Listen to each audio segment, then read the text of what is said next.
Млад и независен кандидат Емануел Макрон успеа да влезе во вториот круг од претседателските избори во Франција. Роден е во Амиен во северниот дел на земјата во 1977 година како син на лекар и професор по неврологија.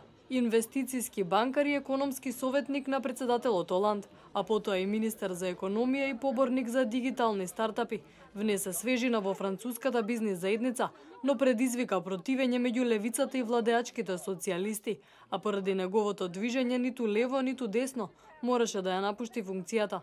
Неговата програма вклучува јавен инвестициски план од 50 милиарди евра за работни обуки, премин од јаглен на обновлива енергија, инфраструктура и модернизација, големо кратење на корпорацијските даноци и можност работната недела да биде подолга од 35 часа.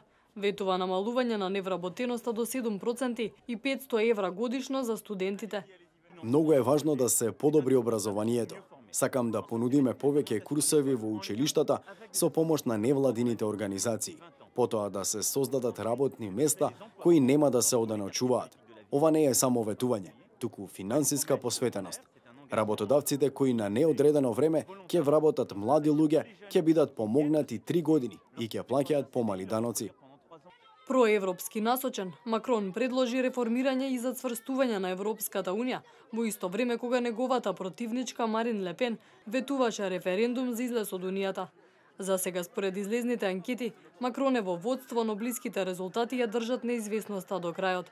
Доколку победи, на 39 години има вистинска шанса да стане најмладиот претседател на Франција.